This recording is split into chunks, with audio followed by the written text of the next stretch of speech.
Hello, I'm Alexander, and I'm here today to talk about pydantic, which is a library that helps with runtime type validation and some other nifty things, making classes more useful.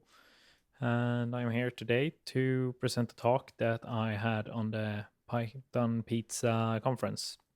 So all these slides are adapted for the conference, and you'll see that the examples are as well. But I'm gonna do it in a slightly lower pace than at the conference for this recording. So let's start. Okay, so this talk is about pydantic. But first, short about me. I'm a freelancer, founder of Haltner Technologies. And my name is Alexander Haltner, and you can contact me at Twitter or my email address or anywhere you may find me. You can see the slides on slides.com/Haltner, and all the blue links are clickable from the slides. So let's start with an outline. I'm gonna quickly go through a refresher of Python data classes, and then after that I'm gonna have a quick introduction for pydantic. I'm gonna go through some prior art. I'm also gonna showcase some minimal examples from a data class. I'm gonna show you runtime type checking. I'm gonna show JSON deserialization and serialization. I'm gonna go through validators and JSONSchema. I'm gonna show some custom validators. I'm gonna show you how you can use the validators with functions. I'm gonna quickly showcase the FastAPI framework that heavily utilizes the pydantic library. I'm gonna show you some OpenAPI specifications, and I'm also gonna quickly go through some other cool features and stuff in the pipe for the future. So to start this off, I have a pizza-based example in the spirit of the Python Pizza conference. And this is just a quick refresher on the data class decorator that was added in Python 3.7 and backported to 3.6. So you put an @data class decorator on top of your class, and then you only need to specify the properties you want, and you can specify the type of them. So in this case, we have a style, that's a string, and we have toppings, that's a tuple of strings. The ellipsis means that there can be any number of strings in this tuple. So let's continue to the next slide. Or let's first try this out. So I'm gonna create a pizza with style 1 with cheese and ham, and that works just as expected. So let's continue. We have a data class, but now we want some more constraints. We only want to allow us to use the toppings we actually offer from our imaginary pizzeria. And in this case, we don't offer pineapple, but you may love it or hate it. But in this case, that's how it is. So we offer mozzarella, tomato sauce, prosciutto, basil, and rucola. And we changed the type annotation to be a tuple of toppings. And now let's see what happens if we try to create a pizza with the pineapple topping. And as you see, we also added a 24, which isn't a valid topping either. It's an integer. So we can see it's allowed still with the data class decorator. So then you may wonder, what can I do to avoid this? And how can I make it work better for our use case? So let me just fix this real quickly here. Okay, my light just fell over. Okay, so let's continue. Now, if we want this to be enforced, the toppings, of course we can enforce it with mypy in compile time, but that won't stop us from doing an error in runtime. So if we want runtime type validation, we can use the pydantic library. It's a Python library that yields very good results, and they have great documentation. So make sure to check it out if you're wondering anything. And they use the normal Python type annotations for data validation. So it's a very Pythonic syntax, no strange things there. And they have very user-friendly errors. They also offer deserialization, serialization of JSON and other formats, and some predecessors are Dataclasses that we just talked about. And prior to that, we have attrs and Marshmallow, Validator, and various ORM libraries like SQL Alchemy. And they all do similar things, making the class syntax simpler to use in Python. So let's start with pydantic. So with data classes, the types aren't enforced, but this can of course be implemented. But in this case, we'll lean on the shoulders of a giant, which is pydantic.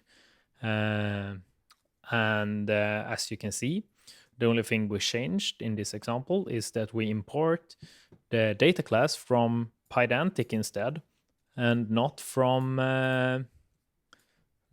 data classes. So that's everything we have to change. The exact same class, exact same decorator. And now we can try it out. We import the validation error and let's see what happens. So as you can see, we get two errors. We get that that value is not a valid enumeration member for topping 0 and 1. And that's of course true because it's not mozzarella, tomato sauce, prosciutto, basil, or rucola. So here you have the basic type checking, and as you can see, the errors are very readable, which I think is a very nice bonus as well. And now let's try to create a valid pizza. So here we are creating a Napoli style pizza with tomato sauce, prosciutto, mozzarella, and basil. And as you can see, it works perfectly. So what about JSON then? The data class drop-in replacement decorator from pydantic is great for compatibility with existing data classes, but we can do even more if we use the pydantic base model and extend on that instead. So one of those things that you can do with the base model is deserialization and serialization of pydantic models to JSON. So a quick disclaimer is that pydantic is primarily a parsing library, and at this point in time they will coerce types to make them work. They are working on a strict mode, so it will probably be possible to choose how you want to do it in the future, but that's how it works today. And of course pydantic have first class JSON support, so it's very nice to work with. And when you use the base model, you need to specify the arguments using keyword arguments. So this is something you should keep in mind as well. That's different from standard data classes.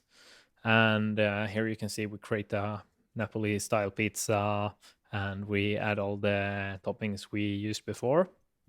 And now let's see what happens if we try to encode this as a JSON object. And as you can see, we get a JSON string out when we run JSON on the object. So the underscore here just references the result of the previous command if you're not familiar with the interpreter style there. And as you can see, it's very easy to use.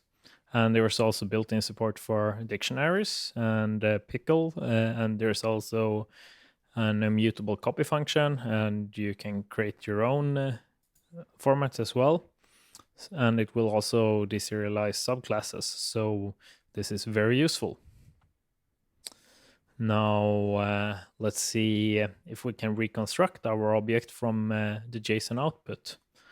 For this, we'll use the parse raw function. And as you can see, the pizza.parse raw and the JSON string from before, and it recreates our pizza like before, just as expected. Very nice. So then maybe you're wondering about the errors. How can these errors be used, and can they be represented as JSON? Well, let's try it out. And of course, it works. So you get a very nice JSON encoded error output that you can easily expose for your consumer. Maybe it's an API, a front end. So then you can actually send nice errors to the front end, telling them exactly what's wrong. So in this case, we added a topping 2, which is a valid topping. And as you can see, the first topping at location 0 is invalid. So then let's go ahead. What about JSONSchema then? So the JSONSchema can be exported directly from the model, and then we can, for instance, feed this to Swagger or an OpenAPI spec. And one thing you should keep in mind that the JSONSchema uses the latest draft 7, which will be the standard in the next version of OpenAPI 3.1. But at the time of this recording, the 3.0.x spec still uses the draft 4. So if you want strict compatibility, you may have to create your own schema extra function to use an older JSONSchema version. But for the future, this will be great. And as you can see, we use our pizza class and we run the schema function on it and we get a JSON schema out. And that was the built-in validators. So what about custom ones? So here is a bit more complex example. As you can see, we have a bit more things going on. And in this case, we've created a baked pizza. This is when the pizza is done. So it is built on top of the pizza base class, but it adds an oven temperature and some extra validators. So when we bake our pizza, we want to make sure that they follow our house style. And we have a couple of rules for that. So one of those is that we only allow for Napoli, Roman, and Italian pizzas. And if it's another style, we'll throw an error. And also, we have an additional rule for the oven temperature, which says that if it's a Napoli-style pizza, ideally the temperature should be around 375 degrees Celsius. In this case, we're a bit nicer, and we actually allow between 350 and 400. So we're not that strict, but anyway, if it's between 350 and 400, we will allow the object to be created. Otherwise, we will raise an value error saying that it should be inside this range.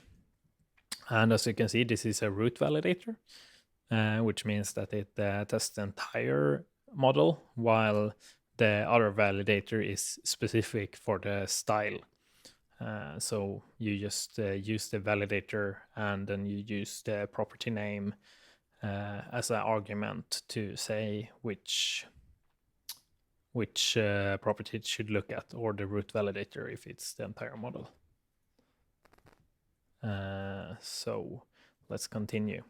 Let's see what happens if we bake some invalid pizzas. So here we try to bake a pizza. It's a pan pizza, and we are looking at which error this will throw. And this says that the pan pizza isn't allowed because the only allowed styles are Napoli, Roman, and Italian. And therefore we get an validation error.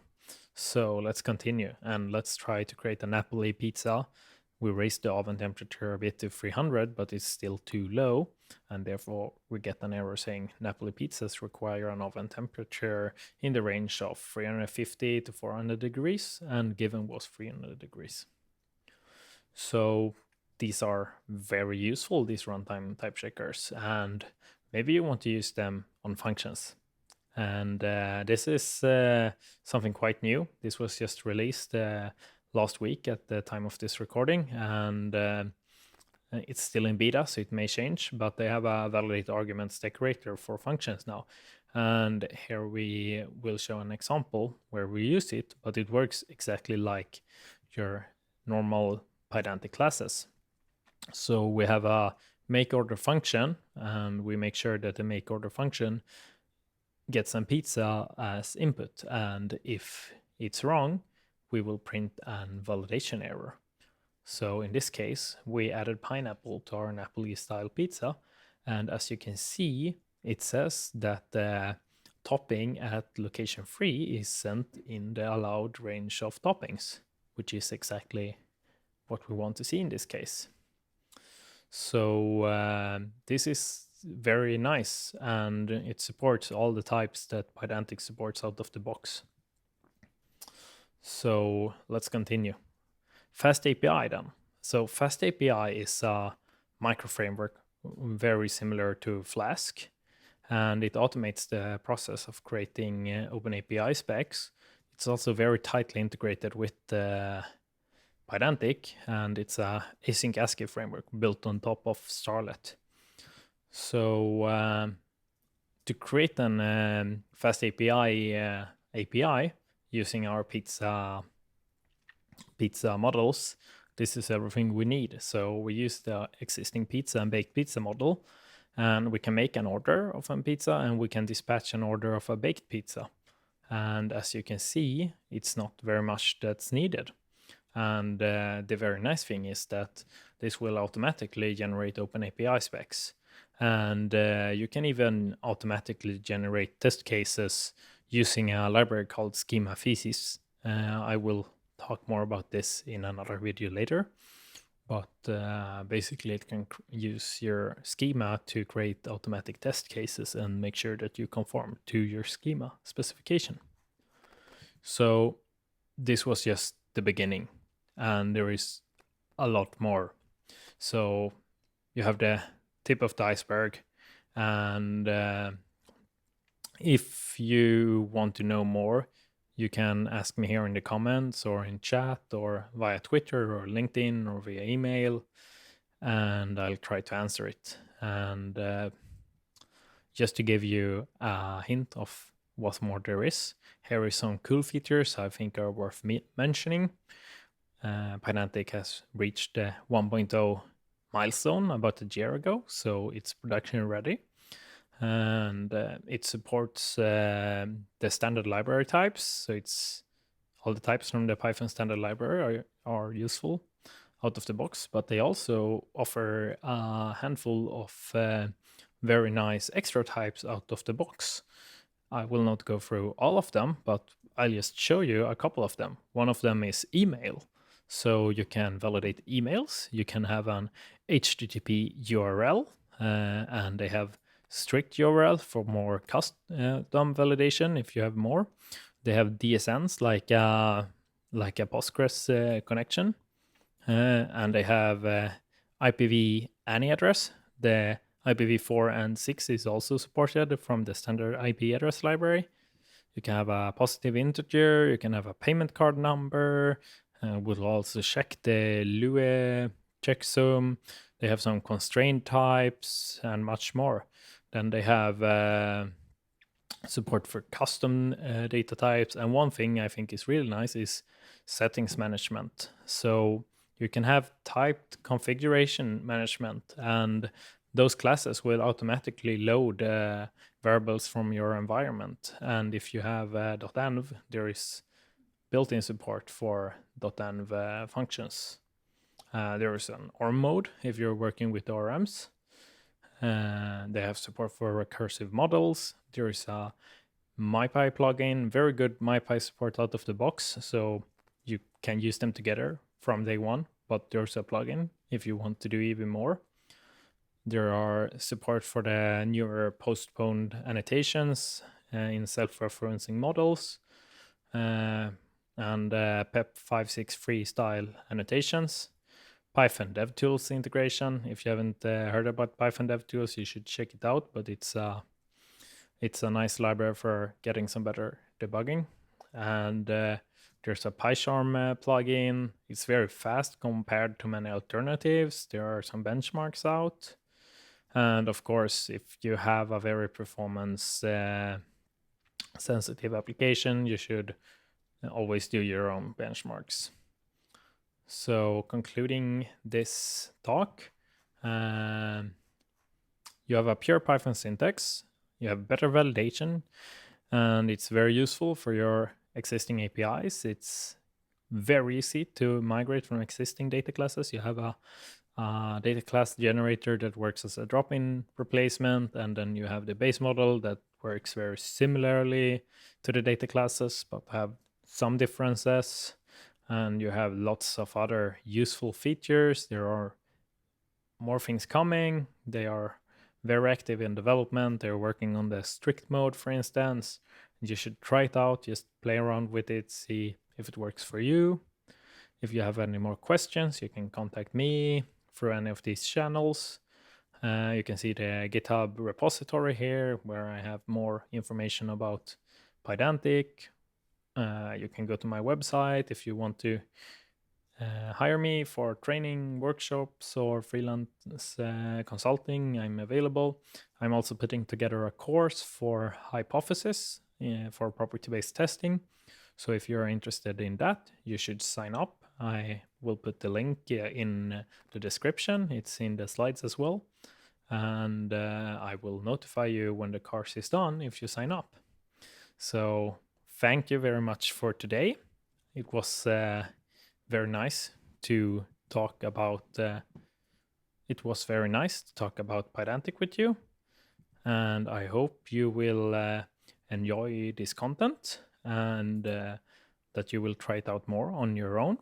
And I hopefully will see you again. And of course, you're welcome to watch any of my previous conference talks as well. I have one on data classes if you want to learn more about data classes and the history. And I also have one on Hypothesis if that's to any interest for you. So thank you and goodbye.